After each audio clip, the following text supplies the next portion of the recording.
right here, just up against this old town square, lies this little coffee shop. But it's not just any coffee shop.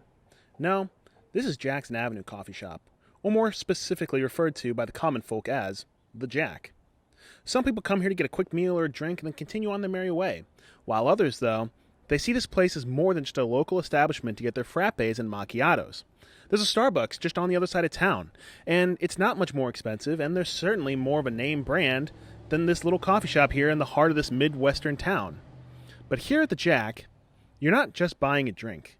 No, if you stick around long enough, you're buying an experience. I really like that it's like a local place, and I love that they like display local art and they like change it out. I don't even know how often, like monthly or something. So I kind of like coming and seeing, and I'll get some like local art sometimes. And then when they were having like the open mic nights, like we would come every week and just like have that sense of community. It was really cool. There's some really talented people. I think for me, it's definitely a safe space. I feel like I can come here and like work on art. I can write. I can like work and feel safe, like being an employee and also being myself. Like I don't feel like I feel like a lot of corporate jobs, you're kind of forced to hide part of yourself to just appeal to customers as much as possible, and that's not how it feels here. And I think it creates a more relaxed environment for everyone, employee or customer, and it just like for me, it's kind of just like a little home away from home. It's got a great vibe. It's chill. We know like half the baristas from our time at open mic night because they would play too. Yeah. So it's just a lot. It feels more homey and less corporate than Starbucks. While offering a calming, relaxing experience for its customers, the Jack also normally offers a showcase of local talent with their open mic nights. But sadly, though, those in-person mic nights have not been occurring at the moment due to, the thing that everybody's been talking about lately, the pandemic. But when they do eventually return to being performed on stage, it's going to be a return of a beautiful experience. Many souls, including myself, have shared the stage to partake in various acts involving poetry, comedy, song, and so on. What this place means to the local performing arts community cannot be understated. While it provides quality food and drink, it also provides a calm, safe haven for performers and spectators to look for some fun.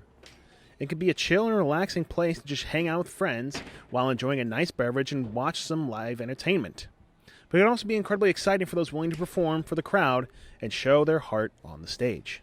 I mean, it was a good outlet. Like, it's a place for someone to come every week and be like, hey, I've been working on this. Let me show it to you guys. And it's just like a really supportive atmosphere.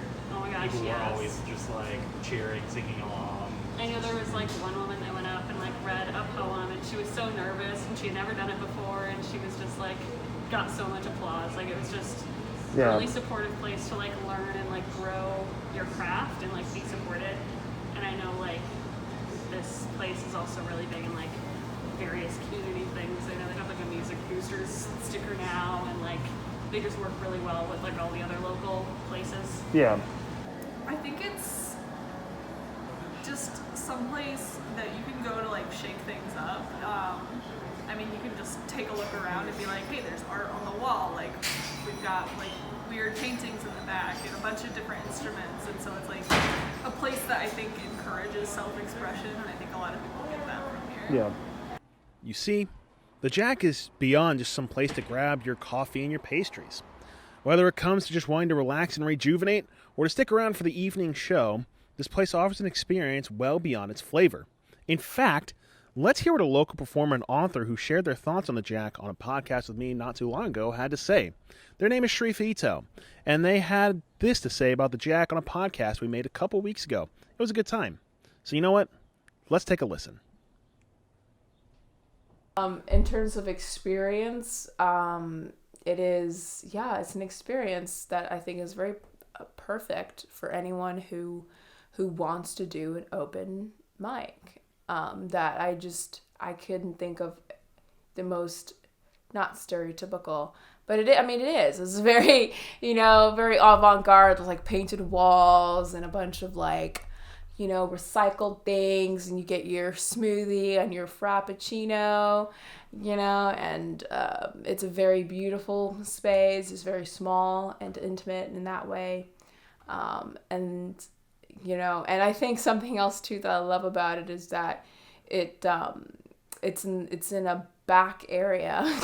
So if you were to walk in, you would think, oh, this is like a coffee shop. And then you kind of go down and there's this little tiny hallway, and then it opens up to this whole back room where like stories have been told and songs have been sung and bad jokes have been told.